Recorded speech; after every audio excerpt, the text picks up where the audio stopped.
Ever feel like life is a competition?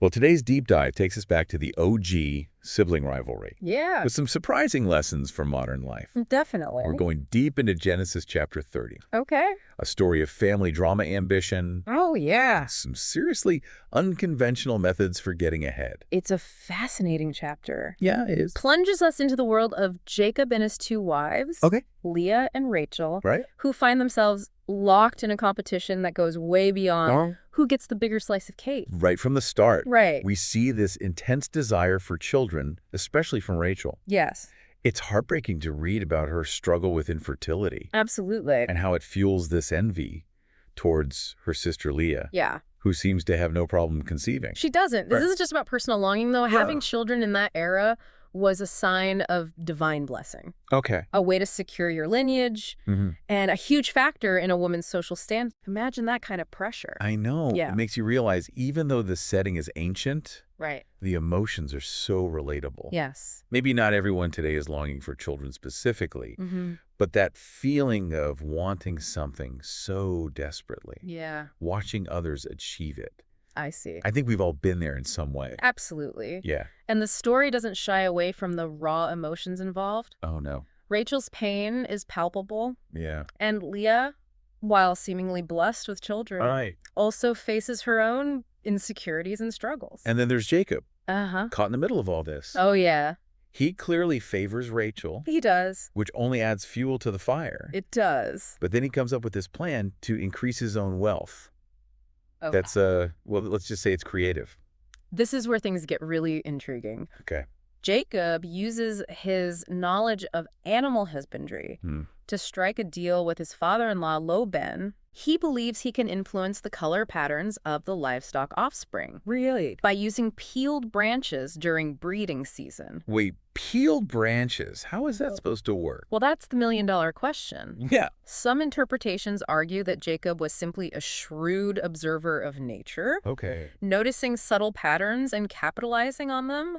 Others suggest he might have had some early understanding of genetics, Interesting. even if his methods seem a bit mystical to us now. Yeah, a bit. Yeah, Either way, it's a bold move, it is. especially considering he's dealing with his family. Exactly. Makes you wonder about the lengths we're willing to go to get ahead Yes. and whether the ends justify the means. Exactly. It's definitely something to think about, Yeah. especially as we navigate our own careers and ambitions in the modern world. Mm-hmm. But before we get too deep into Jacob's entrepreneurial ventures, Okay. let's circle back to Rachel. Yeah. Her story takes a significant turn when, after years of heartache, Yes. she finally conceives. It does. This moment is pivotal, It is. not just for Rachel personally, but for the larger narrative. Absolutely. It speaks to the theme of divine timing, Right. the idea that even when hope seems lost, things can change in an instant. Mm. The text says that God remembered Rachel, Yes, which is such a powerful image. it is. It suggests that even in our darkest moments, Right. we're not forgotten. Why not?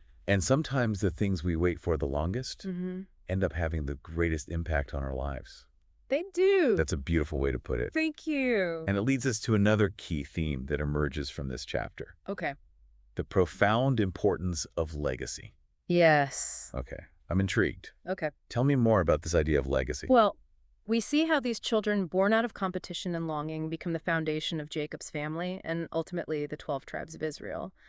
It's a reminder that our actions, even those born out of difficult emotions, can have ripple effects that extend far beyond our own lifetimes. It's like this story is saying that even amidst the drama and personal struggles, there's a bigger picture unfolding, Yeah. a legacy being built. Exactly. And that legacy isn't just about bloodlines, it's about the values and stories we pass down.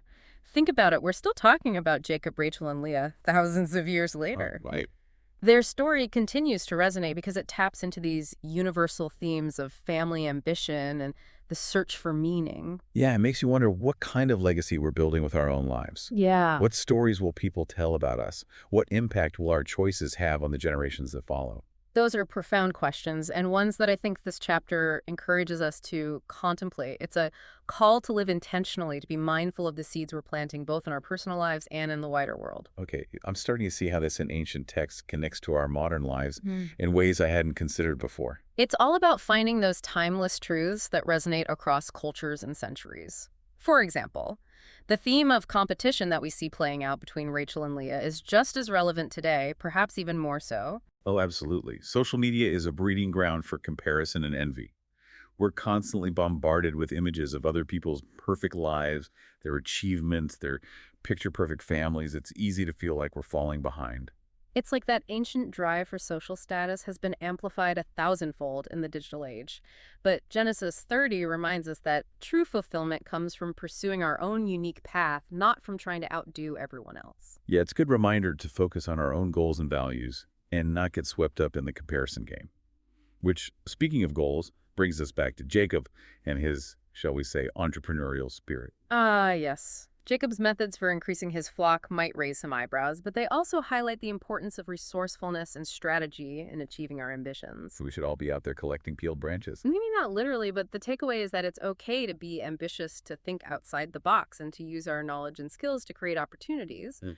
Of course, we also want to be mindful of the ethical implications of our actions, which is something that the text invites us to ponder as well.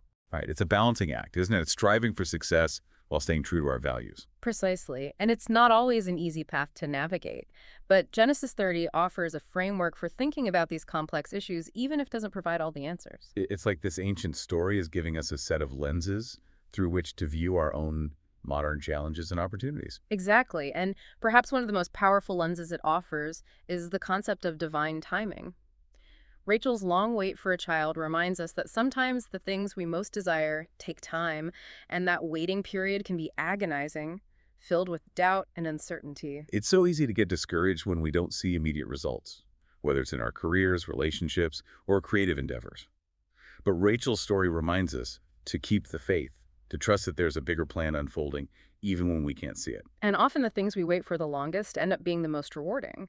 They teach us patience, resilience, and the importance of surrendering to a force beyond our control. So we've got competition, ambition, resourcefulness, legacy, and divine timing, all packed into this one chapter. It's amazing how these ancient themes still resonate so deeply today. It speaks to the enduring power of storytelling and the human search for meaning. These stories have been passed down for generations because they offer profound insights into the human condition regardless of time or place.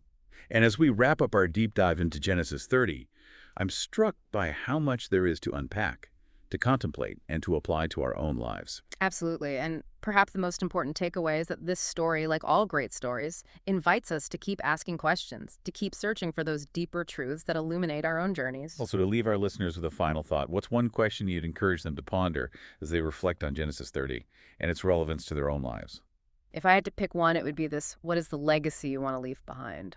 Wow, that's a powerful question to sit with. Not just what we achieve or accumulate, but the impact we have on others, the values we embody, the stories that will be told about us long after we're gone. Exactly. And I think Genesis 30 challenges us to think beyond the material or the superficial. It reminds us that true legacy is built on things like love, kindness, integrity, and the courage to pursue our dreams even when the path is uncertain.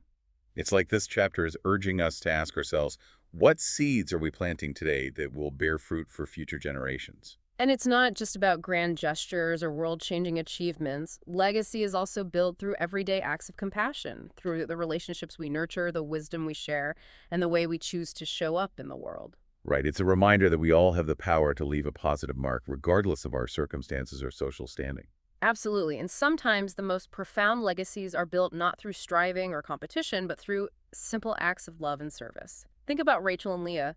Their story is ultimately one of reconciliation and family unity, despite the rivalries and heartaches they endured. It's a beautiful reminder that even amidst conflict and hardship, we have the capacity to find common ground, to forgive, and to build something lasting together. And perhaps that's the most enduring legacy of all.